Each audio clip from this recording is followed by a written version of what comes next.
கனிமகளே, ஆரம்ப காலங்களில் மக்கள் பாவித்த போதை வஸ்துக்கள் இருக்கிறது அல்லவா, இயற்கையில் செடியாக தாவரங்களாக வளர்ந்து வந்தவைகள். கேஜி என்பது, கஞ்சா என்பது ஆரம்ப காலத்தில் அது மெடிசனுக்காக யூஸ் பண்ணப்பட்டது, மருத்துவ ரீதியாக பயன்படுத்தப்பட்டிருக்கிறது. அது மிகைப்படுத்தப்பட்டு கேஜி என்ற கஞ்சா உருவாக்கப்பட்டது. அதே போல் கனிமகளே, ஒப்பியம் என்று சொல்றது ஒரு செடி.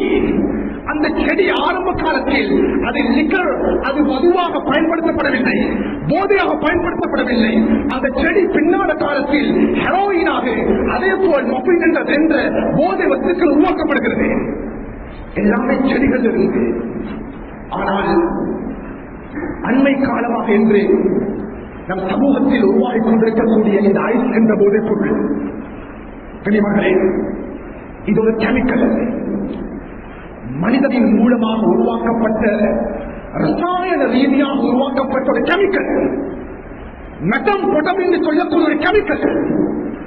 இந்த கெமிக்கலை பயன்படுத்தித்தான் ஐஸ் என்ற போதைப் பொருள் உருவாக்கப்பட்டிருக்கிறது. செகண்ட் வாருடைய டைம்ல ஜெர்மனி போர்ஸுக்கு இந்த ஐஸ் என்ற போதைப் பொருள் வழங்கப்பட்டது. அவங்க எக்ஸ்ட்ராவாக ஒர்க் பண்ண ஆரம்பிச்சாங்க. தூக்கம் வராது, உடம்பு ஆக்டிவாக இருக்கும். கனிமகளே, அந்த ஐஸ் என்ற பதார்த்தத்துடைய, இந்த மெத்தம்பெட்டமைன் என்று சொல்லக்கூடிய பதார்த்தத்தினுடைய போமீடாவை பயன்படுத்தி பின்னால காலத்தில் சமூகத்தில் இந்த போதைப் பொருள் மார்க்கெட்டிங் பண்ணப்படுகிறது.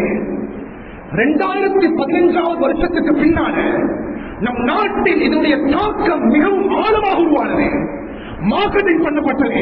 மாணவர்களுக்கு மத்தியில், கல்வி படிக்கக்கூடிய மாணவர்களுக்கு உற்சாகம் என்ற பெயரில், புதிதாக திருமணம் முடித்தவர்களுக்கு மத்தியில், நைட் ஒர்க் செய்யக்கூடியவர்களுக்கு மத்தியில் இந்த ஐஸ் போதைப் பொருள் விநியோகிக்கப்பட்டது.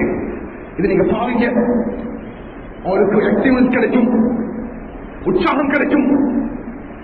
கனிமகளே, சுப்ஹானல்லாஹ், இன்று ஆய்வுகள் வெளியிடப்பட்டிருக்கிறது.